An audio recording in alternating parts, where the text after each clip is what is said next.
This case hits hard. A young woman, Daniela, full of life, found dead in a driveway at dawn. Yvonne's 911 call sounds frantic, but something's off. Her voice wavers like she's hiding more than she's saying. How do you find a body in your own yard and claim you know nothing? It's chilling to think Daniela's last moments were with someone she trusted. I don't know, I just walked up and there's a car in my driveway with a dead body. With what? Dead body. A dead body? Yes. On November 23, 2019, dispatchers got a 911 call from a worried citizen who had just discovered a body in her backyard. The name of the caller was 51-year-old Ivonne Serrano, and she found the body at 5:55 a.m. in the morning. Soon after, the detectives arrived at the crime scene where the body was collected, and they began to look into the previous night and what had unfolded. The body was soon identified, and it was found to be 21-year-old Daniela Tobar Maya. She was last seen in the CCTV footage of a bar called World of Beer with a couple of friends. But one face looked familiar in that footage. It was Ivonne Serrano. The woman who had reported the body with a gunshot to the forehead was the same woman who had been seen with Daniela when she was last seen alive. It was also clearly visible in the footage that Ivonne and Daniela left together after Ivonne signaled to Daniela to head towards the door. Are they inside the vehicle? No, they're outside the vehicle. Okay. Does it look like they shot themselves or what? I don't know. I just look at it. And you don't know this person? Do you know who that is? I don't know. It's a Nissan. No, but that person, do you know them? It's a girl.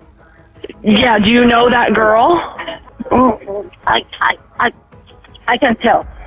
The detective. Within the first few hours of investigation, the first witness became the suspect, and what she would go on to say in the interrogation would make detectives even more sure that Ivonne knew more than she claimed. Okay, you did, after we discussed this case earlier at your residence, agree to come in here with us for the police station, correct? I didn't agree, you brought me, but that's okay. I'm here. Well, no, let's not word it that way. Are you here because you want to be here? You were put in handcuffs, correct? Oh, yeah. You recall you were put in handcuffs? No. And you recall that when we were sitting in the kitchen, Detective Young and I in your house, we told you we wanted to ask you some more questions that were investigating the death of Daniela, that you were the last person that we know that's ever alive. We asked if you'd come here and speak with us. Is that correct? That's correct. Okay. All right. So while you were at the World of Beer, you were with Austin, as you mentioned, and you saw Rick, and you saw several people. Alive, and everybody else, in and out of the... And Daniela Tobar, this is the person who's been identified, right? Yes. On your driveway, it's deceased. Did you see her there last night? Yes, she was there. She was at the World of Beers, and she was with a bunch of women, the husbands and stuff like that, and I was sitting there, and they were talking, and we were talking, and everybody was having a great time, back and forth. Do you remember what she was wearing? Was it? Oh God, no. No, you don't recall what Daniela was wearing? No, I didn't pay attention. That wasn't on my... No, because we're gonna look to spot her on a video there from World of Beer and see who was hanging around there. What were you wearing? The only thing that I remember with her, because it was her hair. That when you go to the gym, you normally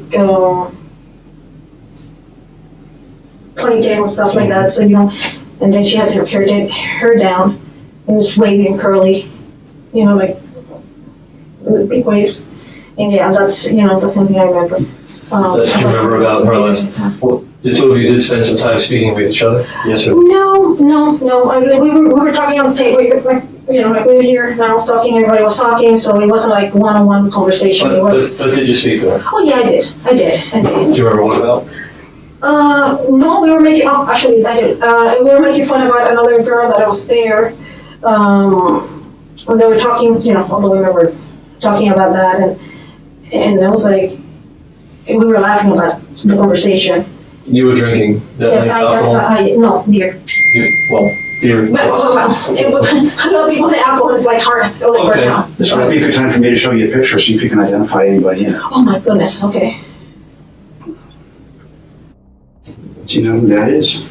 Right there? That's me. That's you, okay. That's what I thought. And how about this female kind of behind you? With The way, dark yeah, the wavy hair, that might be her.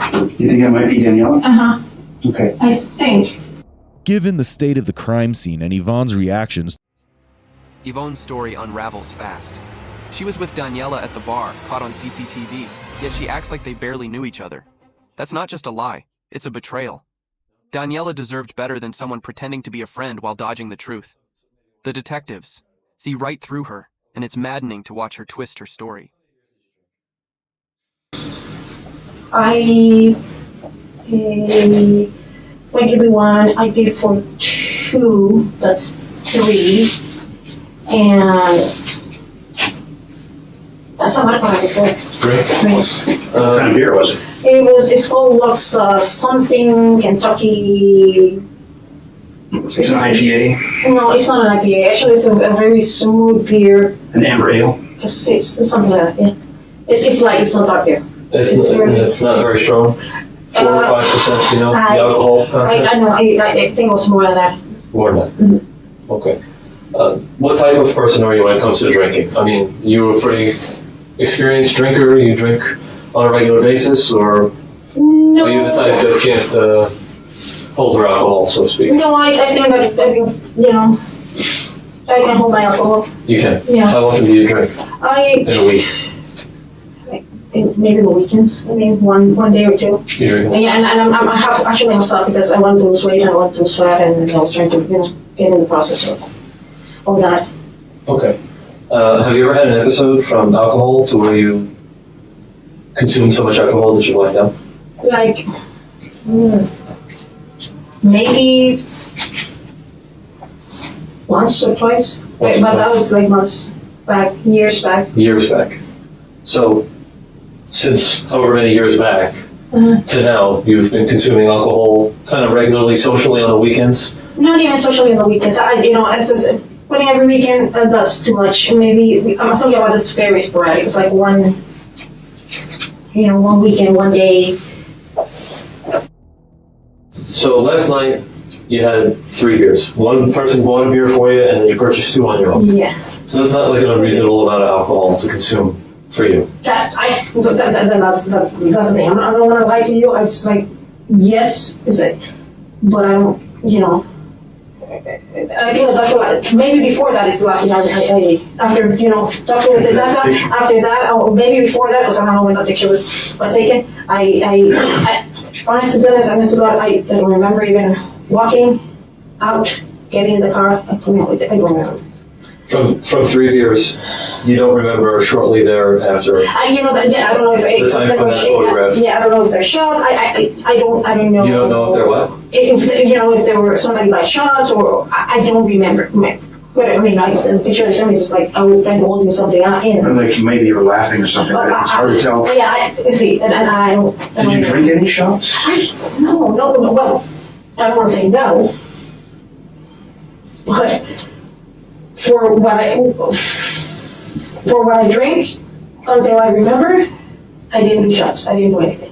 You don't remember doing any shots? No, I don't remember. Nothing. the detectives asking about the color of Yvonne's top in the CCTV versus at the time when she reported the crime is a crucial piece of evidence that they have brought up early on in the case. As you keep watching, it will be brought up again, just more aggressively.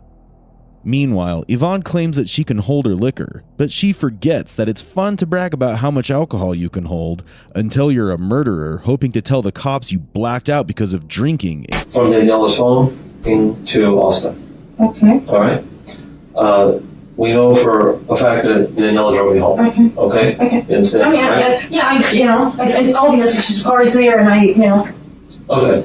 Well, it says here, you got an Uber, question mark, just got in. Okay, I was looking for you, but let me know when you get home. You got it, where are you? I'm still here, I'm taking Yvonne home. So this is Daniela saying, I'm taking Yvonne home. Okay. This is at about 1:25. Okay? So, you understand that, to our knowledge, you are the last person to see Yvonne alive. You understand that, right? Yes, I understand. So that's Daniela. why I'm to see Daniela, Ivonne, you're Ivonne. Yeah. See Daniela, that's why I'm stressing the importance of having you here and for you to reach back and remember as much as humanly possible. Okay. Are you aware of the Maplewood community that kind of butts up to your street there? You got that yellow house to your left, the yellow one that they just blacked out the driveway. You're facing your house, you get the yellow house, then you go a little further and there's a gate there, right? Yes, yes. Guard gate there. Yeah. There's a guard gate there. There's a camera in that guard gate. Okay. Okay? So I want you to keep that in the back of your mind. No, Okay. I do not deny the fact that the car is in my driveway. I don't deny, it's obviously I don't remember getting into her car. I don't remember, from there, the drive or anything. I don't remember getting anything of that. But due to the fact that it's in my house, I assume that, I was there. Okay, so I'm not trying to say, I'm not trying to hide anything. I'm honest, but I'm telling you, I don't. you don't remember coming home or I don't remember about that home. Do you have any way of, with your Ring doorbell, which we discussed earlier, that you delete, but of telling us what is your normal path of going into your home? You've got your side garage door, your large garage door, and your front door. How do you normally go in and out of your home? It depends. If you do not drive, I normally get to the garage door, to the side door. why do you do that? Because it's faster. It's one shot instead of trying to open two things in the you get the lock and one in the bottom. I'm gonna be honest with you. This morning I think that I was still drunk. Everything was blurry. Everything was the only thing that I remember is seeing her. Well, how did you go out the front door? I think Did you go out the front door, the garage door, or the side garage door? honestly, I cannot tell you. Yvonne, there are certain things that I'm going to ask that are simple, like ground ball, easy questions to answer, right? That you've already given the answers to. That you're correct. Okay, so keep in mind, I want you to establish credibility with me. Do you know what that means? Yeah, I Okay. I want to know that when I ask a question and you give me the answer, that's the correct answer. I don't, like I said earlier, I don't want to work too hard for the answer. So I know you said to Detective Young how you went out this morning. So how did you go out this morning? Front door, side garage door, or large garage door? I think that was the front door. The front door. I think that was the front door. If like I said. What time do you think that was? Right before you dialed 911 and discovered? Yeah, it was right before that. It was like in and out, and I saw, the thing on the floor. Because I didn't know who, what, or what the person was. The hair, whatever, the blood in the head. I didn't recognize. I didn't know who, how I get to the house, so I didn't know who it was, and right away, I went. I don't know if if you ask me if I kneel, if I bend over, I cannot tell you. But I went and I touched her. Where were you going? Where were you going? Normally because when in the mornings when I days off or something like that, or something like that happened that I remember, I tend to go either look to see what's going on. But not normally. Don't tell us what you normally do or what you tend to do. Tell us where you were going this morning when you stepped out of your house. Where were you intending to go? Okay. Why did you step out of your house? You still feel drunk from the night before? Yes. I honestly, I was... okay. How can I put this? Without, you saying... credibility or honesty. I want to say I was still drunk, and I want to say, honest to goodness,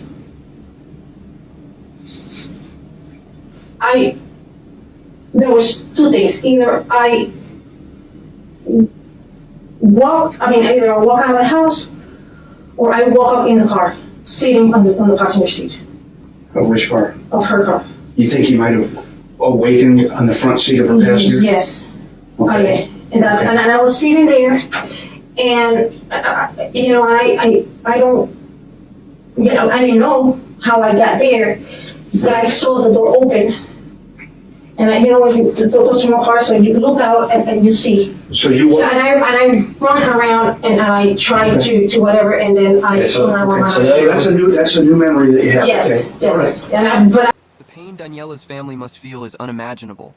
Ivonne claims she was too drunk to remember, but her excuses feel hollow. A gunshot to the head in a car? You don't sleep through that. She's not just lying to the cops. She's stealing closure from Daniela's loved ones. It's infuriating how she clings to this blackout story. Tired of watching Ivonne lie through her teeth, so they finally begin confronting her. Let's go back to the video camera in the community next to you. okay. All right? Video cameras, motion activated, right? I guess, I don't know. So video cameras got the car pulling into the driveway, and no other car coming and no other car going. Okay. Okay? Now, I already know at this point in time that you're lying in some ways. Because, and I'll tell you why, I know that you didn't spend the entire night in that car. I did? No, you didn't. Okay. So you're sitting here and you're saying that you're remembering waking up in the car this morning, but I know that that's not accurate. Okay. Okay? Then what did I do? Because I don't, you know. I want you to tell me what you did. I honestly, I don't. I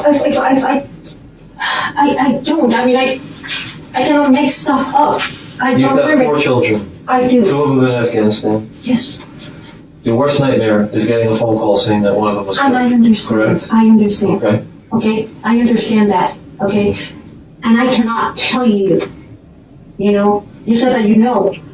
Well, if you know, you tell me because I don't know. Well, You said that I didn't spend the car. You didn't say I don't. You know. let me go back to this car here. Please tell me. Okay. You know, because I need to live with myself. You remember what time you got home? No. I don't even remember getting in the car. I believe it was a little bit after 2. Okay? And shortly after that, lights come on inside the car. Okay? Why does the dome light come on inside the car? Door open. Right. Don't you think that that's important? You were the only 2 people in the car. There's nobody else in the car. Okay. You go to the shooting range, right? Yeah, but that's. So you're pretty familiar with the guns. Yes. I mean. When you go to the shooting range, you wear headphones, right? On account of the sound, because it's very, very loud, Yeah. right? Now, with only 3 beers in you, which is not a lot, you said earlier in the interview that you can handle your alcohol well. With only 3 beers in you, does it sound conceivable that you were so intoxicated that you wouldn't hear a gunshot go off inside of a vehicle without beer protection? Does that sound possible to you? So you're trying to tell me that I shoot her? I'm not telling you anything. I'm asking you questions. I cannot I'm answer. asking you questions. I want to know how I can explain to Daniela's mother that this woman here, who cares about her, right? Who acts motherly towards her at the bar, gets a ride home from her because she's intoxicated, and then initially tells us that you were inside, walked out and found Daniela. Now changed it to you. I knew that I was going to come. I'm asking you how am I supposed to make sense of this at this point? I told him and I told you, I do not remember. I do not, you just said that, I do not remember. Have you ever seen a dead body? No. Okay. Was it pretty traumatizing for you? Yeah, I guess. Okay, let's be reasonable here. Is there anything worse that you've ever seen in your life other than what you saw today? Have you ever seen anything worse than that? No. And for me, the thought that you telling me, okay, and I don't remember that I did something, it just, So I do not conceive it. Here's where I'm going with this. Considering you've never seen anything worse, yes or no? No. We're here an hour now. Now it's time to stop. It's time to stop, and it's time to move to the next phase of this interview here. Okay. Okay. That depends on you. Okay. You know, ballistics, things like that. All these things are going to come into play. I know. Okay. So you understand what I'm saying here? I understand what you're saying. I got it. You got ballistics. You got just the thought. Was it an accident? Tell us how it happened. I don't know. Because nobody can believe that you wake up next to a person who's been shot to death inside of a vehicle, and the shot doesn't wake you up unless you're already awake. Do you understand? Do you understand the big common sense problem with that situation? I understand, Okay. but at the same time, it's, I understand what you're saying, and I comprehend, all the Right. all the legalities, the ban and the stuff like that. Right. There's no way you can be drunk enough not to be awakened by a gunshot inside a vehicle. So there has to be some kind of a better explanation of how this happened, other than you meant to do it, or it was an accident. So far, the two detectives, despite their best efforts, have not been able to break Ivonne. But a third detective enters with a whole new angle to the case, which leaves Ivonne shocked, offended, and looking for answers. It looked to me like you were hanging out a lot with Danielle from watching the video. Clearly, the video doesn't tell everything, but the video does show a lot. They have a couple different angles. Mm-hmm. So you're hanging out with her. Yeah, I mean, she was there too. Yeah. And it And looked we were like talking, and the reason, I think at the end, maybe you see me more with her was because there was a guy, like I said, there, and trying to make move with her, and then I walked in, and I, tried to be like, mom stuff, and I said, she's my daughter, blah, blah. He got a little bit mad, and I, was like, yeah, right, whatever. He got teasing, and I was like, okay, if you need anything, you need help, or you want to get rid of it, just let me know. And here, and she's like, oh yeah, my mom. That was it. Nothing. what else did you guys talk about? Not much. I don't remember what we talked about. I mean, we talked about the girls. There was a girl there that she was drunk, and then the boyfriend was looking for her, and they couldn't find her, and we were laughing about that. We were talking about Austin that was drunk. When I think that in the video maybe showing that me trying to hold him because he was, and that was basically the conversation. There wasn't nothing serious, nothing,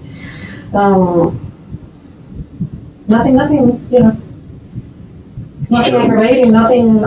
Just No, I'm not saying there was. It didn't look like you guys were getting along great. yes. Didn't look like aggravating at all. It looked like very friendly, chummy. Mm-hmm. It looked flirtatious is what it looked like. And I'm not saying it was. I'm just saying it looked it. It looked like you guys were almost a couple. Oh, okay. You can see how it could look like that from a video, right? Yeah. So were you guys talking at all about other, boys, girls? Does she have a relationship? Is she single? I cannot tell you anything about her from her personal life.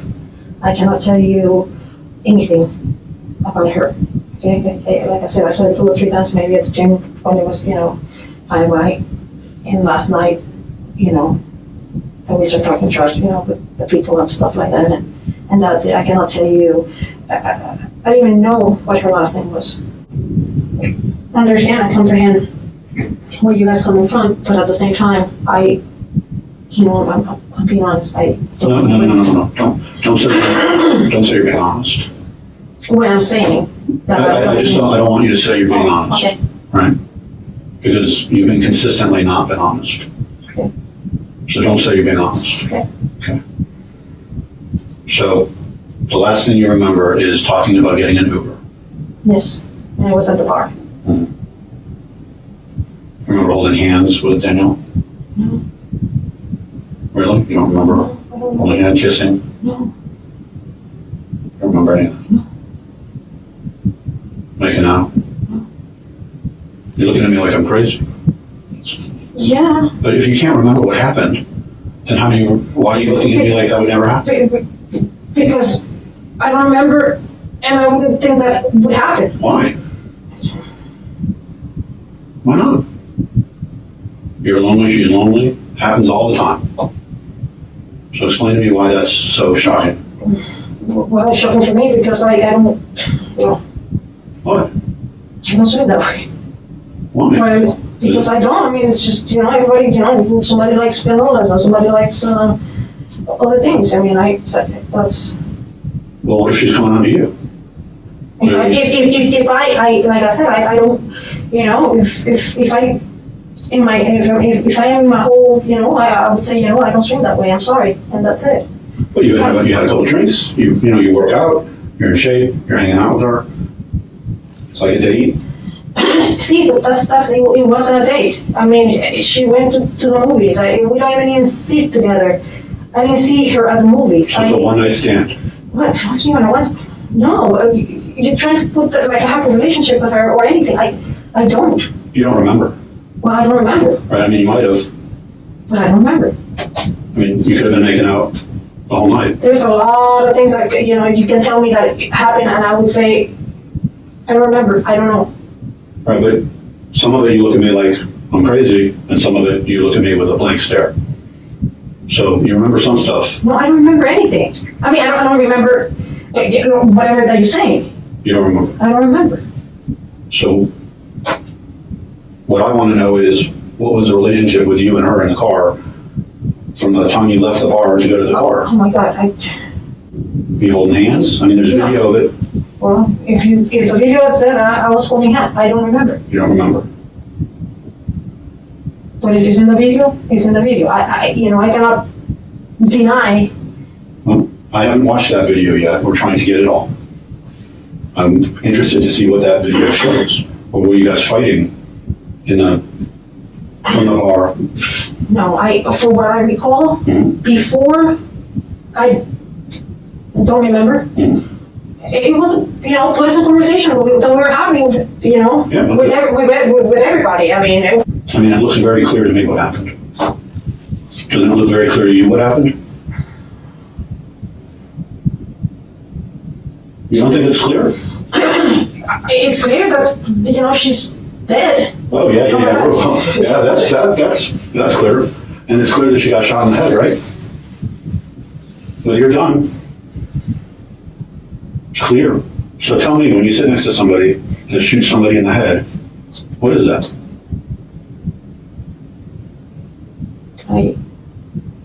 What is it? It's not a trick question. It's murder. Yeah. Right?